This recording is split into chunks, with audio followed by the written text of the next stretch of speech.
Hi hello ನಮಸ್ಕಾರ ರೀ ಎಲ್ಲರಿಗೂ ಬೆಳಗಿನ ಶುಭೋದಯ ರೀ.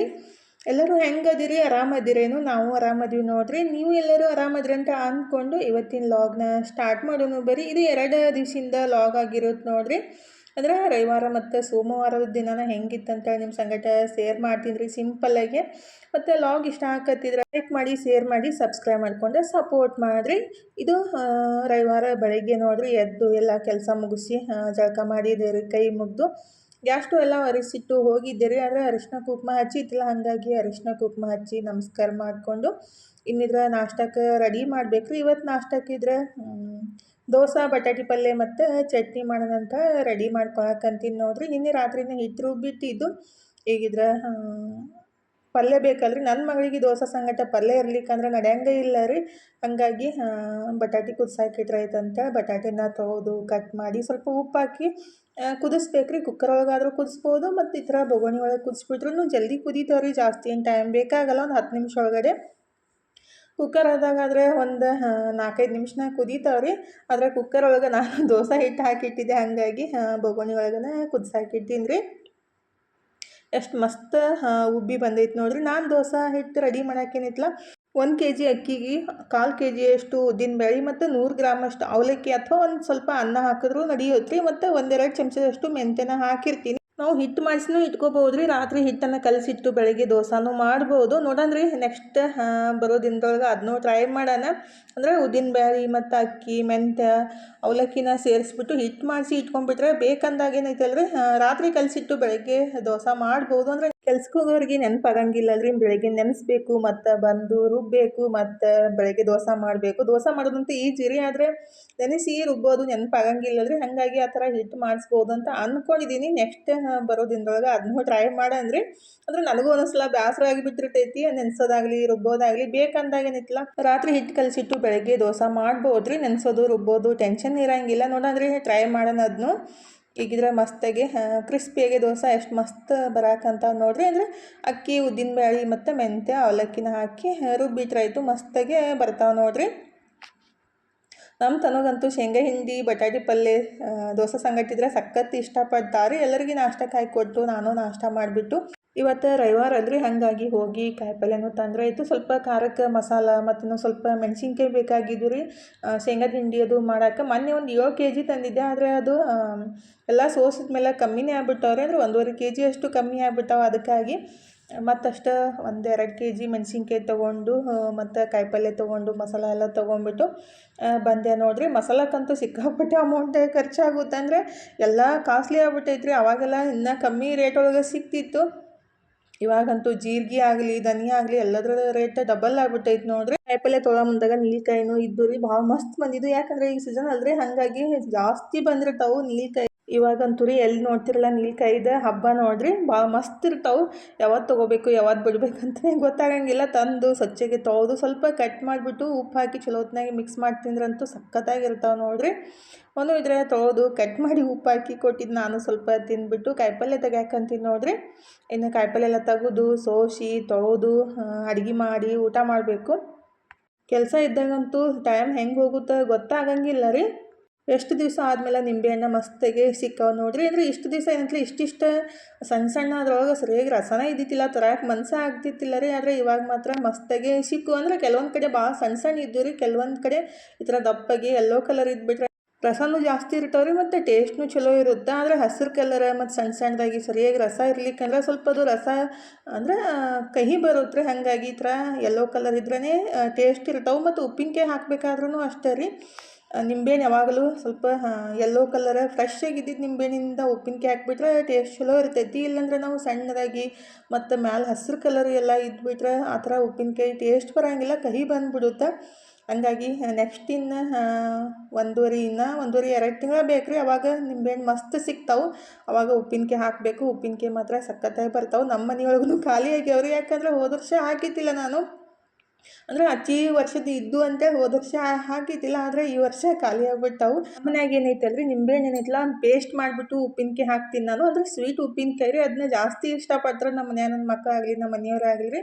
ಅದನ್ನೇ ಖಾಲಿ ಆಗ್ಬಿಟ್ಟೈತಿ. ಇನ್ನು ನಿಂಬೆಹಣ್ಣು ಬಂದಮೇಲೆ ಉಪ್ಪಿನಕಾಯಿ ಹಾಕ್ಬೇಕು ನೋಡ್ರಿ. ಮಾವಿನ ಹಣ್ಣಿನ ಉಪ್ಪಿನಕಾಯಿ ಅಂದರೆ ಮಾವಿನಕಾಯಿ ಉಪ್ಪಿನಕಾಯಿ ಹಾಕ್ಬೋದು, ಅಷ್ಟು ಇಷ್ಟಪಡಂಗಿಲ್ಲ ರೀ. ಹೋದ ವರ್ಷ ಮಾಡಿದ್ದು ಇನ್ನೂ ಸ್ವಲ್ಪ ಅದಾವು ಅಂದ್ರೆ ಅಷ್ಟು ಇಷ್ಟಪಡಂಗಿಲ್ಲ. ಹಾಗಾಗಿ ನಿಂಬೆಹಣ್ಣಿನ ಉಪ್ಪಿನಕಾಯಿ ಮಾತ್ರ ಅಷ್ಟು ಜಾಸ್ತಿ ಇಷ್ಟಪಟ್ಟು ತಿಂತಾರೋ.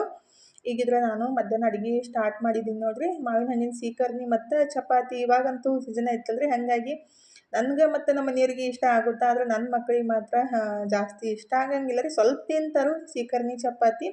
ಆದರೆ ಈಗ ನಾನು ಚಪಾತಿ ಮತ್ತು ಸೀಕರ್ಣಿ ಮಾಡಿಬಿಟ್ರೆ ನನ್ನ ಮಗಳದ್ದು ಕೆಲಸ ನೋಡಿರಿ, ದೋಸೆ ಮಾಡಿಬಿಟ್ಟು ತಿನ್ನಕತ್ತಿದ್ಲು. ಚಪಾತಿ ಮತ್ತು ಸೀಕರ್ಣಿ ತಿನ್ನಂತಂದರೆ ನಾನು ಮತ್ತು ನಮ್ಮ ಮನೆಯವ್ರು ಮಾತ್ರ ಮಸ್ತಾಗಿ ಸೀಕರ್ಣಿ ಚಪಾತಿ ಹೊಡೆದ್ಬಿಡ್ತೀವಿ. ಅಂದರೆ ನನಗೂ ಇಷ್ಟ, ನಮ್ಮ ಮನೆಯವ್ರಿಗೂ ಇಷ್ಟ ರೀ. ಹಾಗಾಗಿ ಇಬ್ಬರು ಊಟ ಮಾಡಿಬಿಟ್ಟು ತನು ಮನು ದೋಸೆ ತಿಂದು ಸ್ವಲ್ಪ ಚಪಾತಿ ತಿಂದರು. ಈಗ ಊಟ ಎಲ್ಲ ಮುಗಿಸ್ಬಿಟ್ಟು ನಾಳೆ ಸೋಮವಾರ ಅಂದರೆ ಇವತ್ತು ರವಿವಾರ ಕೊರಿಯರ್ ಆಫೀಸ್ ಬಂದಿರುತ್ತೆ ರೀ. ಹಾಗಾಗಿ ನಾಳೆ ಕೊರಿಯರ್ ಏನು ಕಳ್ಸೋದೈತ್ಲ ಎಲ್ಲ ಪ್ಯಾಕ್ ಮಾಡಿ ಇಡಾಕಂತೀನಿ ನೋಡಿರಿ. ಇದೇನು ಪ್ಯಾಕ್ ಮಾಡಾಕಂತಿಲ್ಲ, ಇದು ಬ್ಯಾಡಗಿ ಮೆಣಸಿನ್ಕಾಯಿ ಅಂದರೆ ಕಾಶ್ಮೀರಿ ಚಿಲ್ಲಿ ಅಂತಾರಲ್ರಿ, ನಾವು ಬ್ಯಾಡಗಿ ಅಂತೀವಿ. ಅದನ್ನ ಅಷ್ಟೇ ಪೌಡ್ರ್ ಮಾಡಿಸ್ಕೊಂಡು ತೊಗೊಂಡು ಬಂದಿದ್ದೆ ರೀ.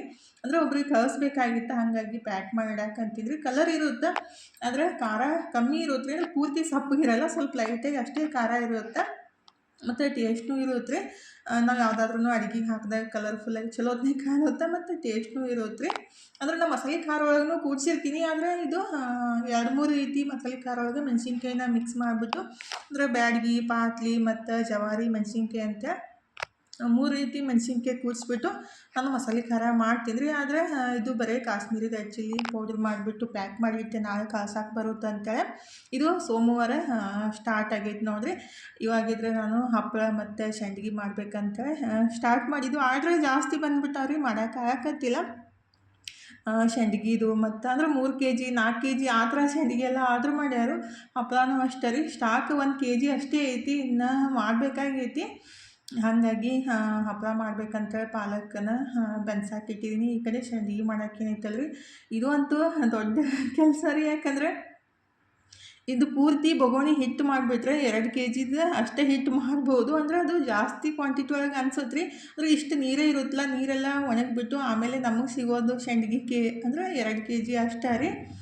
ಜಾಸ್ತಿ ಹೊತ್ತು ಕುದಿಸ್ಬೇಕು ಮತ್ತು ಅದನ್ನೆಲ್ಲ ಸಂಡ್ಗಿನ ಬಿಡಬೇಕಾಗುತ್ತೆ, ಸ್ವಲ್ಪ ಟೈಮ್ ಜಾಸ್ತಿನೇ ಬೇಕಾಗುತ್ತೆ. ಅಂದರೆ ಅದು ನೀರು ಕುದಿಯಾಕನ 1 ತಾಸು ಬೇಕಾಗುತ್ತೆ ನೋಡಿರಿ, ಮತ್ತು ಹಿಟ್ಟು ಕುದಿಯಾಕ 1 ತಾಸು ಬೇಕು. ಅದಕ್ಕಾಗಿ ಫಸ್ಟಿಗೆ ಅದನ್ನೇ ನೀರನ್ನು ಬಿಸಿ ಮಾಡೋಕ್ಕಿಟ್ಟೆ ರೀ. ನಾನು ಉಪ್ಪು, ಹಪ್ಪಳ ಖಾರ, ಖಾರದ ಪುಡಿ ಮತ್ತು ಅಜ್ವೈನ, ಜೀರಿಗೆ ಹಾಕಿಬಿಟ್ಟು ಹಿಟ್ಟನ್ನು ಕುದಿಸಿ ಆಮೇಲೆ ಲಾಸ್ಟಿಗೆ ಉಳ್ಳಾಗಡ್ಡಿ ಕಟ್ ಮಾಡಿ ಹಿಟ್ಟು ಹಾಕಿ ಸಂಡ್ಗೆ ಮಾಡೋದ್ರಿ. ಮತ್ತು 2-3 ದಿವಸ ಒಣಗಿಸ್ಬೇಕು ರೀ, ಆವಾಗ ಸಂಡ್ಗೆ ರೆಡಿ ಆಗ್ತಾವೆ ರೀ. ಮತ್ತು ಹಿಟ್ಟು ರೆಡಿ ಮಾಡೋಕ್ಕಿಂತ ಮುಂಚೆನೇ 2-3 ದಿವಸ ಮೊದಲನೇ ನೆನೆಸಿಟ್ಟು ಮತ್ತು ದಿನ ಅಕ್ಕಿನ ತೊಳೆದು ಆಮೇಲೆ ಅದನ್ನ ಒಂದು ದಿವಸ ರಾತ್ರಿ ರುಬ್ಬಿ ಬೆಳಗ್ಗೆ ಹಿಟ್ಟು ರೆಡಿ ಮಾಡಬೇಕಾಗುತ್ತೆ ರೀ. ಇಷ್ಟೆಲ್ಲ ಕೆಲಸ ಇರುತ್ತೆ. ಅಷ್ಟೆಲ್ಲ ಮಾಡಿಬಿಟ್ರು 2 kg ಸಂಡ್ಗೆ ಅಷ್ಟೇ ರೆಡಿ ಆಗೋದ್ರಿ.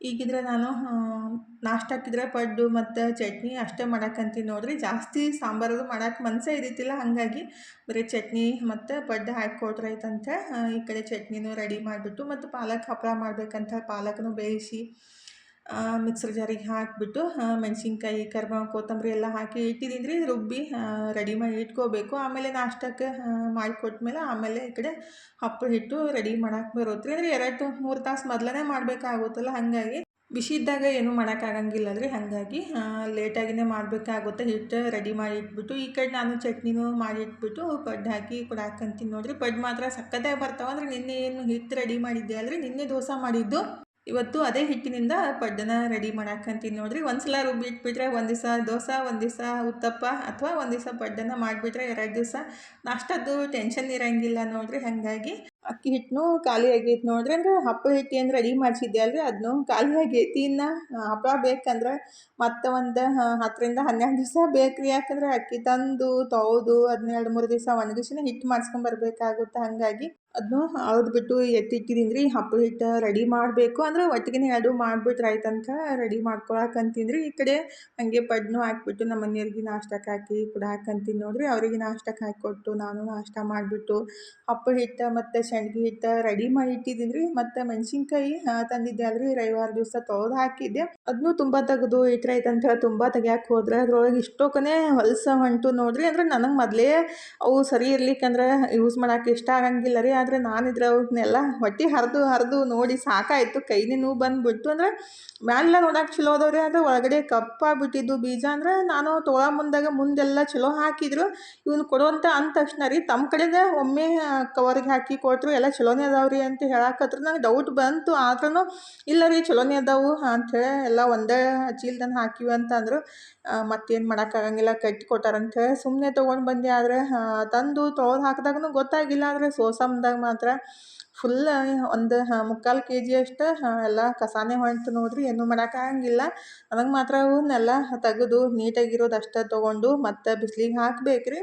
ಹಿಂಗೆ ಮಾಡ್ತಾರೆ. ನಾವು ಏನಾರ ಒಂದು ಹೇಳಿಬಿಟ್ರೆ ತಾವು ಪಟ್ಟಂತ ಹಾಕಿ ಇಟ್ಬಿಡೋದು. ಅಂದರೆ ಈ ಥರ ಕೆಲವೊಂದು ಸಲ ಮಾಡ್ತಾರೆ, ಕೆಲವೊಬ್ರು ಇರ್ತಾರೆ, ಯಾರೂ ಜಾಸ್ತಿ ಮಾಡೋಂಗಿಲ್ಲ.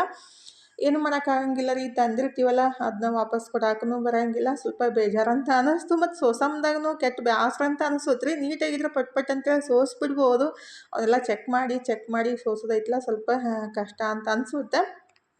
ಕೆಲವೊಂದು ಸಲ ಆಗ್ತೈತಿ. ನೆಕ್ಸ್ಟ್ ಟೈಮ್ ಹುಷಾರಿಂದ ತರಬೇಕು. ಅಂದರೆ ದರ್ಸಲ ಏನು ತರ್ತಿದ್ದೆ ಅಲ್ರಿ, ಅಲ್ಲಿ ಹೋಗಿದ್ದಿಲ್ಲ, ಈ ಸಲ ಇಲ್ಲೇ ಸಮೀಪ ಆಗುತ್ತೆ ಅಂಥೇಳಿ ತೊಗೊಂಡು ಬಂದಿದ್ದು. ಈ ಥರ ಆಯಿತು, ಏನು ಮಾಡೋಕ್ಕಾಗಂಗಿಲ್ಲ ರೀ. ಈಗಿದ್ರೆ ಸಂಡ್ಗೆ ಹಿಟ್ಟು ರೆಡಿ ಮಾಡಿ ಇಟ್ಟಿದ್ದೆ ಅಲ್ರಿ, ಅದಕ್ಕೆ ಉಳ್ಳಾಗಡ್ಡಿನ ಕಟ್ ಮಾಡಿಬಿಟ್ಟು ಹಾಕಿ ಮಿಕ್ಸ್ ಮಾಡಿಬಿಟ್ಟು ಇಟ್ಟಿದ್ದೀನಿ ರೀ. ಸಂಡ್ಗೆ ಹಾಕಬೇಕು, ಮತ್ತು ಇನ್ನು ಹಪ್ಪಳನೂ ಮಾಡಬೇಕು. ಸ್ವಲ್ಪ ಏನಾದರೂ ತಿನ್ಬೇಕಂತ ಅನ್ಸಾಕತ್ತಿತ್ತು, ಹಾಗಾಗಿ ಈ ಕಡೆ ಹಪ್ಪಳ ಮತ್ತು ಸಂಡ್ಗಿನ ಫ್ರೈ ಮಾಡಾಕಂತೀನಿ ನೋಡಿರಿ. ಟೈಮ್ ಪಾಸ್ನೂ ಆಗುತ್ತೆ, ಮತ್ತು ನಮಗೂ ಏನಾರ ತಿಂದಾಗೂ ಅನ್ಸುತ್ತಲ್ರಿ. ಹಾಗಾಗಿ ಸ್ವಲ್ಪ ಎಣ್ಣೆ ಒಳಗೆ ನಾವು ಹಪ್ಪಳ ಆಗಲಿ ಮತ್ತು ಸಂಡ್ಗೆ ಆಗಲಿ ಫ್ರೈ ಮಾಡ್ಬೋದ್ರಿ. ಅಂದರೆ ಜಾಸ್ತಿ ಎಣ್ಣೆ ಏನು ಬೇಕಾಗಿಲ್ಲ ರೀ. ನಾವು ಸಾಂಬಾರೆಲ್ಲ ಏನು ಹಾಕೊಳಕ್ಕೆ ಯೂಸ್ ಮಾಡ್ತೀವಲ್ಲ ಅಷ್ಟು ಎಣ್ಣೆ ಆದರೆ ಸಾಕಾಗುತ್ತೆ. ನಾನು ಅಷ್ಟೇ ರೀ, ಸ್ವಲ್ಪ ಎಣ್ಣೆ ಹಾಕಿಬಿಟ್ಟೇ ಫ್ರೈ ಮಾಡೋದು. ಅಂದರೆ ಅದು ಜಾಸ್ತಿ ಸಲ ಡೀಪ್ ಫ್ರೈ ಮಾಡಿ ಯೂಸ್ ಮಾಡಬಾರ್ದಲ್ಲ, ಹಾಗಾಗಿ 1 ಅಥವಾ 2 ಸಲ ಅಷ್ಟೇ ನಾವು ಬೇಕಂದಷ್ಟು ಸ್ವಲ್ಪ ಫ್ರೈ ಮಾಡ್ಕೊಂಡ್ಬಿಟ್ಟು ಯೂಸ್ ಮಾಡ್ತೀವಿ ರೀ. 3ನೇ ಸಲಕ್ಕೆ ಅದನ್ನ ಯೂಸ್ ಮಾಡೋಕ್ಕೆ ಹೋಗಂಗಿಲ್ಲ. ಹಾಗಾಗಿ ಸ್ವಲ್ಪ ಎಣ್ಣೆ ಹಾಕಿಬಿಟ್ಟೇ ಫ್ರೈ ಮಾಡೋದ್ರಿ. ಈಗಿದ್ರೆ ಮಸ್ತಾಗಿ ಸಂಡ್ಗೆ ಹಪ್ಪಳ ಎರಡು ಫ್ರೈ ಮಾಡಿದೆ ನೋಡಿರಿ. ಸ್ವಲ್ಪ ಕ್ವಾಂಟಿಟಿ ಒಳಗೆ ಫ್ರೈ ಮಾಡಿದ್ದು, ಬೇಕಂದಾಗ ಪಟ್ಟಂತೇಳಿ ಎಣ್ಣೆ ಬಿಸಿ ಮಾಡಿಬಿಟ್ಟು ಫ್ರೈ ಮಾಡಿಕೊಂಡು ಏನಾದರೂ ತಿನ್ಬೇಕು ಅನಿಸ್ದಾಗ ಈ ಥರ ಮಾಡೋದು ನೋಡಿರಿ. ಹಪ್ಪಳ ಮತ್ತು ಸಂಡ್ಗೆ ಇದ್ಬಿಟ್ರಂತೂ ಯೂಸ್ ಆಗ್ತಾವೆ. ಸಂಡ್ಗೆ ಆರ್ಡ್ರಂತೂ ಭಾಳ ಬಂದವ್ರಿ. ಅಂದರೆ ಟೇಸ್ಟ್ ಮಸ್ತ್ ಇರ್ತಾವೆ. ಉಳ್ಳಾಗಡ್ಡಿ ಮತ್ತು ಜೀರಿಗೆ ಅಜ್ವೈನ ಎಲ್ಲ ಹಾಕಿಬಿಟ್ಟು ಮಾಡಿರ್ತೀವಲ್ಲ, ಜಸ್ಟ್ ಫ್ರೈ ಮಾಡಿಬಿಟ್ಟು ಹಂಗೆ ತಿಂದರೂ ಸಖತ್ತಾಗಿರ್ತಾವೆ. ಬೇಕಂದ್ರೆ ಅದಕ್ಕೆ ಸ್ವಲ್ಪ ಚಾಟ್ ಮಸಾಲ ಅಥವಾ ಮ್ಯಾಗಿ ಮಸಾಲ ಹಾಕಿಬಿಟ್ಟು ತಿಂದುಬಿಟ್ರೆ ಇನ್ನೂ ಬೆಸ್ಟಾಗಿರ್ತಾವೆ ನೋಡಿರಿ. ನಾನು ಸ್ವಲ್ಪ ಫ್ರೈ ಮಾಡಿ ನನಗೆ ಕೊಟ್ಟು ನಾನು ಸ್ವಲ್ಪ ತಿಂದುಬಿಟ್ಟು ಹಪ್ಪಳ ಮತ್ತು ಸಂಡ್ಗೆ ಎರಡೂ ಮಾಡಿದೀವಿ ರೀ. ಮಾಡಿಬಿಟ್ಟು ಈಗಿದ್ರೆ ರಾತ್ರಿ ಊಟಕ್ಕೆ ಚಪಾತಿನೂ ಮಾಡಿದೆ. ನನ್ನ ಮಗಳಿದ್ರೆ ಪಾನಿಪುರಿ ಬೇಕಂತೇಳಿ ಒಂದು ವಾರದಿಂದ ಕೇಳಾಕತ್ತಿದ್ಲು. ಅಂದರೆ ಅದು ಹಿಟ್ಟಿನಿಂದ ಮಾಡಿದ್ದ ಪುರಿ ಬೇಕಂತ್ರಿ, ಅದು ರೆಡಿಮೇಡ್ ಪುರಿ ಬ್ಯಾಡ ಅಂತ ಬ್ಯಾಸರ ಆಗ್ಯಾವ ಅಂತ ಅವ್ನು ತಿಂದ್ಬಿಟ್ಟು. ಅದಕ್ಕಾಗಿ ಕಿರಿಕಿರಿ ಹಚ್ಚಿದ್ಲ. ಹಾಗಾಗಿ ಹಿಟ್ಟು ನಾದಿ ಕೊಡಮ್ಮ ಮಾಡಿಕೊಡ್ನಂತ ಹೇಳಿದ ಕೂಡಲೇ ಹಿಟ್ಟು ನಾದಿ ಇಟ್ಟಿದ್ಲು. ಹಂಗೆ ಚಪಾತಿನೂ ಮಾಡಿಬಿಟ್ಟು ಈ ಕಡೆ ಪುರಿನೂ ಫ್ರೈ ಮಾಡಾಕಂತೀನಿ ನೋಡಿರಿ. ಅಂದರೆ ತಿನ್ಬೇಕು ಅನಿಸ್ದಾಗ ತಿಂದುಬಿಡ್ಬೇಕು. ನನಗಂತೂ ಪಾನಿಪುರಿ ಅಂದರೆ ಸಿಕ್ಕಾಪಟ್ಟೆ ಇಷ್ಟ ಆಗುತ್ತೆ ರೀ. ನಮಗೂ ಇಷ್ಟನೇ, ಆದರೆ ಮಾಡ್ಲಾರ ಬಟ್ಟೆಗೆ ತಿನ್ನಕ್ಕೆ ಒಲ್ಲಂತ ಅನ್ಸುತ್ತೆ. ಯಾರಾದರೂ ಮಾಡಿಕೊಟ್ರಂತೂ ಮಸ್ತಾಗೆ ತಿಂತೀವಿ. ಈಗ ಮಾಡಿ ಫೋನ್ ಬಂದಿತ್ತು, ಹಂಗೆ ಮಾತಾಡ್ಕೊತ ನಾನು ಪಾನಿಪುರಿ ತಿಂದೆ. ನಮ್ಮ ಮನೆಯವರಿದ್ರೆ ಅವರು ಫೋನ್ದಾಗ ಮಾತಾಡಕತ್ತಿದ್ರು. ಅವರು ಈಗ ಬಂದು ಸ್ಟಾರ್ಟ್ ಮಾಡ್ಯಾರ ನೋಡಿರಿ. ಈ ಕಡೆ ಹಪ್ಪಳನೂ ಈ ಥರ ಹಾಕಿ ಇಟ್ಟಿದ್ದೀವಿ. ಆಲ್ರೆಡಿ ಒಣಗ್ಯಾವ ನೋಡಿರಿ. ಮಧ್ಯಾಹ್ನ ಹಾಕಿದ್ದು ಹೆಂಗೆ ಒಣಗಿಸ್ತೀರಿ ಅಕ್ಕ ಅಂತೇಳಿ ನೀವು ಕೇಳಾಕತ್ತಿದ್ರಿ. ಮಧ್ಯಾಹ್ನ 1 ಗಂಟೆಗೇನು ಹಾಕಿದ್ದು ಅನ್ಸುತ್ತೆ. ಹಪ್ಪಳ ಹಾಕಿಬಿಟ್ಟೇ ಊಟ ಮಾಡಿದ್ದು ಮಧ್ಯಾಹ್ನ. ಸಂಡ್ಗಿನೂ ಅಷ್ಟೇ ರೀ. ಇವತ್ತೊಂದು ದಿವಸ ಮನೆಯೊಳಗೆ ಒಣಗಿಸ್ಬಿಟ್ಟು ನೆಕ್ಸ್ಟ್ ಡೇ ಏನೈತಲ್ಲ ಬಿಸಿಲಿಗೆ ಒಯ್ದು ಹಾಕ್ತೀವಿ ರೀ. ಇಲ್ಲಿ ಫ್ಯಾನ್ ಹಚ್ಚಿ ಬಿಟ್ಟಿರ್ತೀವಿ ರೀ, ಫ್ಯಾನ್ ಗಾಳಿಗೆ ಆರ್ಕೊಂತಾವು. ನೆಕ್ಸ್ಟ್ ಡೇ ಒಯ್ದು ಬಿಸಿಲಿಗೆ ಹಾಕಿಬಿಟ್ರೆ ಮಸ್ತಾಗಿ ಒಣಗ್ತಾವೆ ನೋಡಿರಿ. ಈಗ ಟೈಮ್ ಇದ್ರೆ ಊಟ ಎಲ್ಲ ಮುಗಿಸ್ಬಿಟ್ಟು ಜಾಸ್ತಿ ವಿಡಿಯೋ ಮಾಡೋಕ್ಕೆಲ್ಲ ಹೋಗಿಲ್ಲ ರೀ. ಹಪ್ಪಳ ಎಲ್ಲ ಮಾಡಿಬಿಟ್ಟು ಹಾಕಿದ್ದೀವಲ್ಲ ಅವನ್ನೆಲ್ಲ ತೆಗೆದು ಎತ್ತಿಡಾಕಂತೀನಿ ನೋಡಿರಿ. ಹಪ್ಪಳ ಆಗಲಿ ಸಂಡ್ಗೆ ಆಗಲಿ ರೆಡಿ ಮಾಡಬೇಕಂದ್ರೆ ಸ್ವಲ್ಪ ಜಾಸ್ತಿ ತಾಳ್ಮೆ ಬೇಕಾಗುತ್ತೆ ರೀ. ಪಟ್ಟಂತೆ ಆಗೋ ಕೆಲಸನೆಲ್ಲ. ಅಂದರೆ ಹಿಟ್ಟು ರೆಡಿ ಮಾಡಿ ಒಂದೊಂದಾಗಿ ಅದನ್ನ ಒತ್ಬಿಟ್ಟು ಈ ಥರ ಒಣಗಿಸಿ ಮತ್ತು ಅದನ್ನೆಲ್ಲ ತೆಗೆದು ಮತ್ತೊಂದು ದಿವಸ ಒಣಗಿಸಿ ಅವಾಗ ಹಪ್ಪಳನ ರೆಡಿ ಆಗ್ತಾವೆ ನೋಡಿರಿ. ಈಗ ಮಸ್ತಾಗಿ ಹಪ್ಪಳನೂ ಒಣಗಿದ್ದ. ನಾಳೆ ಒಂದು ಸ್ವಲ್ಪ ಬಿಸಿಲಿಗೆ ಇಡಬೇಕು ರೀ. ಜಾಸ್ತಿ ಬಿಸಿಲಿಗೆ ಇಟ್ಟರೆ ಏನಿಲ್ಲ, ಸ್ವಲ್ಪ ಗ್ರೀನ್ ಕಲರ್ ಇದ್ದಿದ್ದು ಲೈಟಾಗಿ ವೈಟ್ ಆಗಕ್ಕೆ ಸ್ಟಾರ್ಟ್ ಆಗ್ಬಿಡ್ತಾವೆ ರೀ. ಮತ್ತು ಜಾಸ್ತಿ ಬಿಸಿಲಿಗೆ ಇಟ್ಬಿಟ್ರೆ ಅಂತಲ್ಲ ಜಲ್ದಿ ಮುರ್ಕೊಂಡ್ಬಿಡ್ತಾವೆ. ಒಂದು ಸಲ ಹಂಗೆ ಆಗಿತ್ತು ಪಾಪ. ಒಬ್ರಿಗೆ ಜಾಸ್ತಿ ಬಿಸಿಲಿಗೆ ಇಟ್ಬಿಟ್ಟು ಕಳಿಸಿದ್ದೆ. ಹಾಗಾಗಿ ನಾನು ಜಾಸ್ತಿ ಬಿಸಿಲಿಗೆ ಇಡಕ್ಕೆ ಹೋಗಂಗಿಲ್ಲ ರೀ.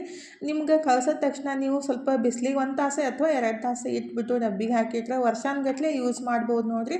ಇಷ್ಟೇನು ಅಲ್ರಿ ಹಪ್ಪಳ 1 kg ಅಷ್ಟೇ ಆಗ್ತಾವೆ. ಜಾಸ್ತಿ ಕ್ವಾಂಟಿಟಿ ಒಳಗೆ ಬರ್ತಾವೆ ರೀ. ಹಾಗಾಗಿ ತೆಳ್ಳಗಿರ್ತಾವೆ ಮತ್ತು ಲೈಟ್ ವೆಯ್ಟಾಗಿರ್ತಾವಲ್ಲ ರೀ, ಸ್ವಲ್ಪ ಜಾಸ್ತಿನೇ ಬರ್ತಾವೆ. 1 kgಗೆ 200 ಮೇಲೇ ಆಗ್ತಾವೆ ರೀ.